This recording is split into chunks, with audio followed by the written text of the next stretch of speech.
Hello दोस्तों, welcome back to my channel MB classes में आप सभी को स्वागत करते हैं।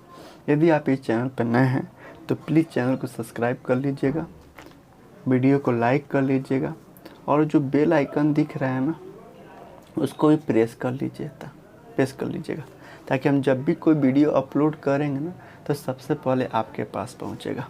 ठीक है, तो आज हम लोग ना कॉमर्स COMMERCE कॉमर्स जो 11th क्लास से शुरू होता है इसके अंदर जो चैप्टर नंबर 1 है introduction to accounting INTRODUCTI1 introduction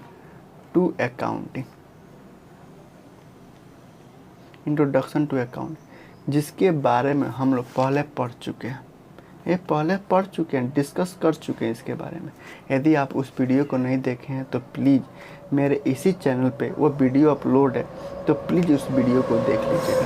तो आज हम लोग ना इंट्रोडक्शन टू अकाउंटिंग के अंदर को कंटिन्यू करते हुए आज हम लोग पता है क्या पढ़ेंगे, objective of accounting OBJECTIV objective of accounting के बारे में पढ़ेंगे। अब क्या होता है ऑब्जेक्टिव ऑफ अकाउंटिंग? अगर इसको हिंदी में अर्थ निकालिएगा ना तो ऑब्जेक्टिव का मतलब होता है उद्देश्य। क्या होता है? ऑब्जेक्टिव का मतलब होता है उद्देश्य। ऑफ एक प्रीपोजिशन है जिसका मतलब का, के, की होता है तथा अकाउंटिंग को हिंदी में बोलते हैं लेखांकन। क्या बोलते हैं? लेखांकन। तो लेखांकन के उद्देश्य के बारे में पढ़ेंगे कि यदि कोई व्यक्ति बिजनेस ओपन करता है और बिजनेस चलाता है, बिजनेस के अंदर वो पैसा इन्वेस्ट करता है और वह बिजनेस का अकाउंटिंग करता है, तो अकाउंटिंग करने का उसका क्या उद्देश्य है। जैसे मैं आपको पढ़ा रहा हूँ, टीच कर रहा हूँ, मैं आपको पढ़ा रहा हूँ, तो मेरे को आपको पढ़ाने के पीछे क्या उद्देश्य है? हर किसी का अपना कुछ ना कुछ उद्देश्य होता है। तो हम आपको पढ़ा रहे हैं तो हमारे पढ़ाने का कोई ना कोई उद्देश्य होगा। आप पढ़ रहे हैं तो आपके पढ़ने के पीछे कोई ना कोई उद्देश्य होगा। आपके पेरेंट्स PARENTS पेरेंट्स यानी माता पिता यदि आपके पीछे आपके ऊपर पैसा इन्वेस्ट कर रहे हैं, आपको पढ़ा रहे हैं, तो उनका भी कुछ ना कुछ मकसद होगा, कुछ ना कुछ उद्देश्य होगा। ठीक उसी प्रकार बिजनेस के अंदर यदि एक व्यक्ति, मान लीजिए व्यक्ति है,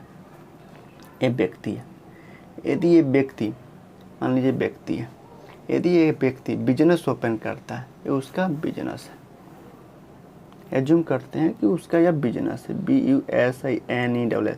तो बिजनेस के अंदर यदि वो पैसा इन्वेस्ट करता है 5 लाख, 10 लाख, 25 लाख मानते हैं, 25 लाख वह पैसा इन्वेस्ट कर रहा है। यानी जो जैसा व्यक्ति होता है अपने हिसाब के मुताबिक, अपनी हैसियत के मुताबिक वह पैसा लगाया है। तो यदि वो पैसा लगाया है और अकाउंटिंग कर रहा है, अकाउंटिंग का मतलब लेखांकन कर रहा है, लेखांकन का मतलब कि वह आइडेंटिफाई कर रहा है, मनी के टर्म में मेजरमेंट कर रहा है, जर्नल बुक के अंदर रिकॉर्डिंग कर रहा है, लेजर में क्लासिफिकेशन कर रहा है, ट्रायल बैलेंस के अंदर समराइजिंग कर रहा है, फिर एनालिसिस कर रहा है, कम्युनिकेट टू यूजर कर रहा है, इतना सारा काम कर रहा है। तो उसके करने यानी अकाउंटिंग करने के पीछे क्या उद्देश्य है? तो आज हम लोग यही पढ़ेंगे कि अकाउंटिंग का क्या उद्देश्य है। यदि कोई व्यक्ति बिजनेस ओपन किया, बिजनेस के अंदर वो पैसा डाला, अपने हिसाब के मुताबिक वो पैसा डाला, अपनी हैसियत के मुताबिक यदि वो पैसा डाला और वो अकाउंटिंग कर रहा है, अकाउंटिंग मतलब सारा काम कर रहा है, तो उसको अकाउंटिंग करने के पीछे क्या उद्देश्य है? देखिए मैंने आपके सामने मतलब ऐसे तो बहुत सारे हेडिंग होगा, बहुत सारे ऑब्जेक्टिव है, अकाउंटिंग करने का बहुत सारे ऑब्जेक्टिव है, लेकिन मिनिमम 5 आपके पास ना एक PDF दिखा रहा हूँ। ठीक है, PDF दिखा रहा हूँ, तो उस PDF में ना अकाउंटिंग के उद्देश्य को लिखें। तो उसमें जो ऊपर हेडिंग है ना, ऊपर जो हेडिंग है, टाइटल है, हेडिंग है HEADING हेडिंग है, उसको रट लेना है। क्या करना है? रट लेना है। और उसके बारे में, हेडिंग के बारे में नीचे हम डिस्क्रिप्शन लिखें, कुछ डिटेल समरी टाइप के लिखे हैं, उसको केवल रीड करना, उसको रटना नहीं।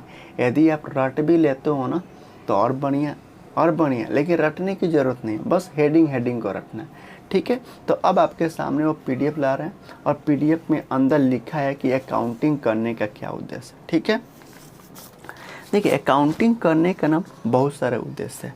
पहला उद्देश्य जो है मेंटेन अकाउंटिंग रिकॉर्ड, मतलब अकाउंटिंग ऑब्जेक्टिव अकाउंटिंग में पहला उद्देश्य क्या है, मेंटेन अकाउंटिंग रिकॉर्ड, मतलब अकाउंटिंग रिकॉर्ड को मेंटेन रखा जा सके, यह पहला उद्देश्य है अकाउंटिंग का। तो इसके अंदर अब हेडिंग है, हेडिंग को केवल रखना है, और उसके नीचे जो ये डिटेल है ना, ये जो डिस्क्रिप्शन है ना, ये जो समरी है ना, इसको पढ़ लेना है, इसको रटना नहीं है।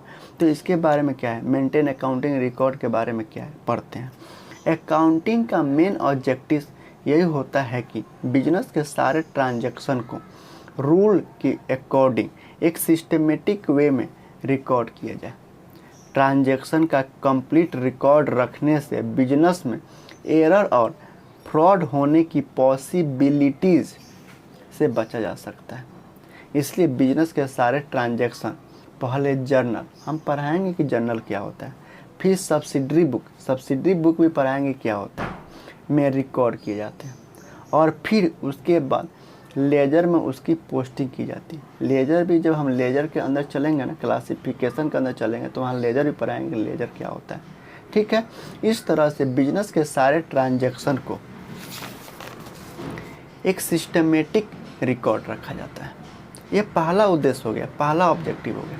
दूसरा ऑब्जेक्टिव क्या है अकाउंटिंग का, दूसरा ऑब्जेक्टिव क्या है, दूसरा उद्देश्य क्या है, तो कैलकुलेट प्रॉफिट या लॉस, यानी प्रॉफिट लॉस को कैलकुलेट किया जा सके, यह अकाउंटिंग का दूसरा उद्देश्य है, दूसरा ऑब्जेक्टिव है। तो अब इसके बारे में पढ़ते हैं। एक केवल हेडिंग आपको रखना है, एक केवल रीड करना है। ठीक है, अकाउंटिंग करने का दूसरा ऑब्जेक्टिव यही होता है कि किसी एक पार्टिकुलर पीरियड में एक बिजनेस को कितना प्रॉफिट हुआ है या फिर कितना लॉस हुआ है, इसका पता चल सके। इसकी कैलकुलेशन करने के लिए trading and profit and loss account prepare किए जाते हैं। तो ये अकाउंटिंग का दूसरा उद्देश्य है, दूसरा ऑब्जेक्टिव है। अकाउंटिंग का तीसरा ऑब्जेक्टिव क्या है, तो determine the financial position of the business के फाइनेंशियल पोजीशन को डिटरमाइन किया जा सके, यह अकाउंटिंग का तीसरा ऑब्जेक्टिव है। किसी भी बिजनेस के लिए उसके बिजनेस का सिर्फ प्रॉफिट या लॉस का पता लगा लेना ही काफ़ी नहीं होता है, उसे अपने बिजनेस की फाइनेंशियल वेल्थ के बारे में भी जानना बहुत ज़रूरी होता है। और इसके लिए जब profit and loss account prepare कर लिए जाते हैं, तो उसके बाद एक स्टेटमेंट प्रिपेयर किया जाता है जिसे बैलेंस शीट कहते हैं। अब बैलेंस शीट क्या होता है, हम आपको बताएंगे कि बैलेंस शीट क्या होता है, पढ़ना भी है, आपको पढ़ना है बैलेंस शीट, तो उस समय बताएंगे कि बैलेंस शीट क्या होता है। इसमें यानी बैलेंस शीट में एक साइड बिजनेस की एसेट और उसकी वैल्यू को शो करते हैं, और दूसरी साइड लायबिलिटी और उसकी कैपिटल शो किया जाता है। यह बैलेंस शीट उस बिजनेस की फाइनेंशियल पोजीशन को शो करती है। बैलेंस शीट उस फाइनेंशियल पोजीशन को शो करती है, बिजनेस की फाइनेंशियल पोजीशन को शो करती है। तो ये तीसरा ऑब्जेक्टिव है, अकाउंटिंग का तीसरा ऑब्जेक्टिव है। ये अकाउंटिंग का तीसरा ऑब्जेक्टिव है। अब अकाउंटिंग का चौथा ऑब्जेक्टिव पढ़ते हैं। कम से कम 5 ऑब्जेक्टिव तो हम लोग पढ़ेंगे, ठीक है। और उसके बारे में अगर क्वेश्चन पूछे ना कि what is the objective of accounting, तो लिख के भी आना है, ठीक है। पांचवा ऑब्जेक्टिव क्या है कि provide information to various parties या यूजर, यानी वेरियस पार्टी, अनेकों पार्टीज या यूजर को इंफॉर्मेशन प्रोवाइड किया जा सके, प्रदान किया जा सके, ये अकाउंटिंग का चौथा ऑब्जेक्टिव है। अब इसके बारे में पढ़ते हैं। अकाउंटिंग का एक और ऑब्जेक्टिव होता है कि ज़रूरत पड़ने पर अलग अलग पार्टीज या फिर यूजर्स को इंफॉर्मेशन प्रोवाइड करना। फॉर एग्जाम्पल के लिए honours, investor, banks, government etcetera. जैसे किसी ऑनर को अपने बिजनेस के लिए लोन की ज़रूरत है, तो जब वो लोन लेने बैंक जाएगा तो बैंक उसके बिजनेस की फाइनेंशियल पोजीशन, तो उसकी इनकम और उसकी लायबिलिटी को चेक करेगा कि वह लोन को इंटरेस्ट के साथ वापस रिटर्न कर पाएगा या नहीं। तो अकाउंटिंग के थ्रू ही इन सब चीज़ों की जानकारी हो पाती है। ये चौथा ऑब्जेक्टिव है। अब हम एक और ऑब्जेक्टिव के बारे में देखेंगे, अकाउंटिंग के एक और ऑब्जेक्टिव देखेंगे क्या उद्देश्य है। पांचवा उद्देश्य है टू प्रोटेक्ट बिजनेस एसेट, यानी बिजनेस के एसेट को प्रोटेक्ट किया जा सके। ये अकाउंटिंग का पांचवा ऑब्जेक्टिव है। जब इसके बारे में पढ़ते हैं, जब ईयर के एंड में हम बैलेंस शीट प्रिपेयर करते हैं तो उसे प्रिपेयर करने से हमें बिजनेस की एसेट का रिकॉर्ड पता चलता है, तो उसे भी कंट्रोल किया जा सकता है।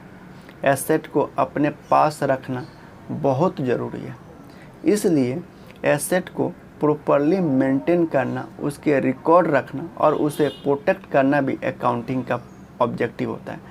तो ये 5 ऑब्जेक्टिव है अकाउंटिंग के, अकाउंटिंग करने का 5 ऑब्जेक्टिव है। तो उसका जो ऊपर जो टाइटल है ना, इसको रटना है। हम आपको बार बार कह रहे हैं, जो टाइटल है ना, इसको एक बार रट लेना है बढ़िया से, और जब एग्ज़ाम आएगा ना तो एग्ज़ाम के टाइम पर इसको पढ़ के जाना है, रटना नहीं है। यदि आप में से कुछ बच्चे भी इसको रट भी लेते हैं ना तो कोई दिक्कत नहीं है, और बढ़िया है, रट लेते हैं तो और बढ़िया, लेकिन रटने की कोशिश मत करिएगा, समझने की कोशिश करिएगा। और मैं आपको एक चीज़ बता दूं कि जब आप जो है ना, जब हम लोग कॉमर्स जो है ना, COMMERC कॉमर्स 11th क्लास के जब कॉमर्स हम लोग जब ख़त्म करेंगे ना, एंड करेंगे ना, तो आपको इतना बढ़िया से पढ़ाया जाएगा बाबू, इतना बढ़िया से पढ़ाया जाएगा कि आप ऑटोमेटिक मतलब होता है अपने दिमाग से सोचकर, अपना माइंड लगाकर आप खुद ऑब्जेक्टिव ऑफ अकाउंटिंग के उद्देश्य के बारे में आप लिख सकते हो। तो इसमें कोई अभी तो आप शुरुआत किए हो ना, तो थोड़ा थोड़ा आपको दिक्कत लग रहा होगा। तो पहला चैप्टर और दूसरा चैप्टर जो है ना थ्योरी बेस होता है, लेकिन पढ़ना ज़रूरी है बाबू, क्योंकि हम लोग तो अभी शुरुआत किए हैं। तो हम लोग यही होता है, जब हम लोग थ्योरी नहीं पढ़ते हैं ना, केवल सीधे प्रैक्टिकल में घुस जाते हैं ना, तो बाद में फिर दिक्कत होता है।